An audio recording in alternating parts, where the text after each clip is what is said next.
from the record of the 193rd meeting of the Council on the 22nd of August. At that meeting, the representative of the United States made the following statement, which I quote: "My government believes that the Security Council acted properly and in entire conformity with the Charter in calling upon the parties to cease hostilities.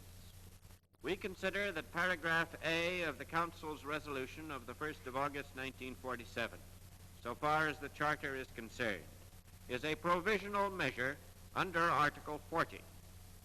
This decision, in our view, was properly taken, without prejudice to the contentions of the parties in respect to whether the Indonesian Republic is an independent state under international law.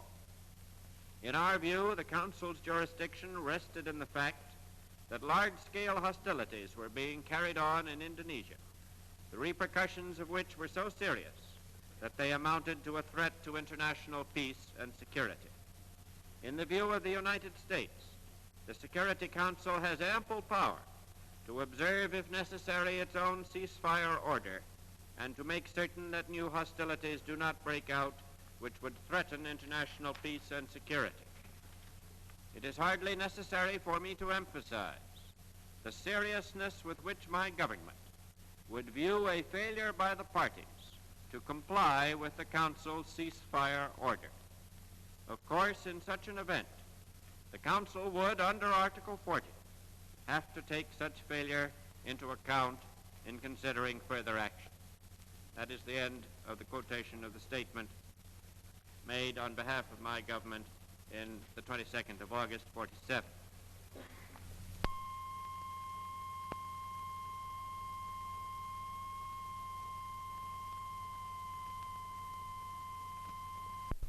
Launched 4 days ago by the Netherlands against the Republic of Indonesia was only the final step in a carefully worked out schedule of the Dutch government. Any perusal of the reports of the Committee of Good Offices, especially the latest ones, makes it abundantly clear that this policy of defiance of the United Nations, culminating in a second war in Indonesia, has been the intention of the Dutch from the very start. What is this policy which the Dutch have so carefully planned and carried out? It is the foreign minister has since then stated publicly that the Netherlands government had previously agreed to the departure of Dr. Sukarno and the ministers for India. And now we read in the Dutch communiques that same President Sukarno was captured in Yogyakarta. Mr. President, it is impossible for us to believe or trust the Dutch. It seems to be impossible for them to carry on bona fide negotiations. I have already made it clear that one of the reasons given by the Dutch government as a justification for launching their attack, the departure of President Sukarno for India, is a complete contradiction of fact. A second reason given by the Dutch Premier, Mr. Drees, for the attack is the allegation that the Republic had planned to start large-scale actions against the Dutch on January the 1st.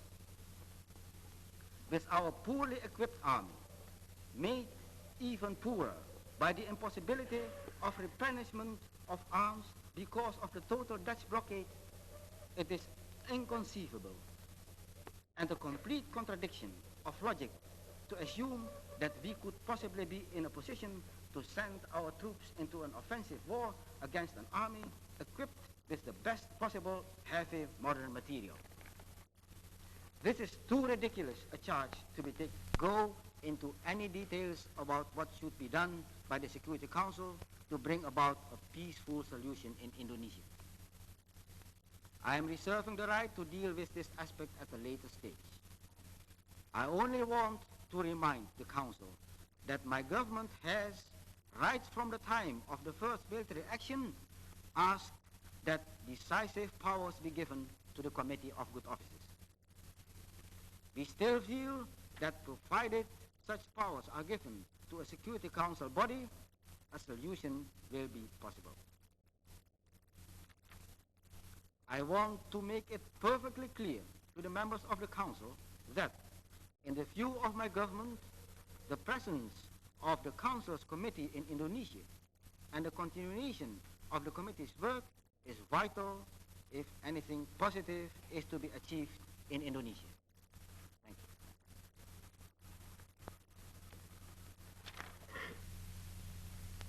Cet accord de trêve, l'objectif de cette politique a été de s'employer à nous étrangler économiquement.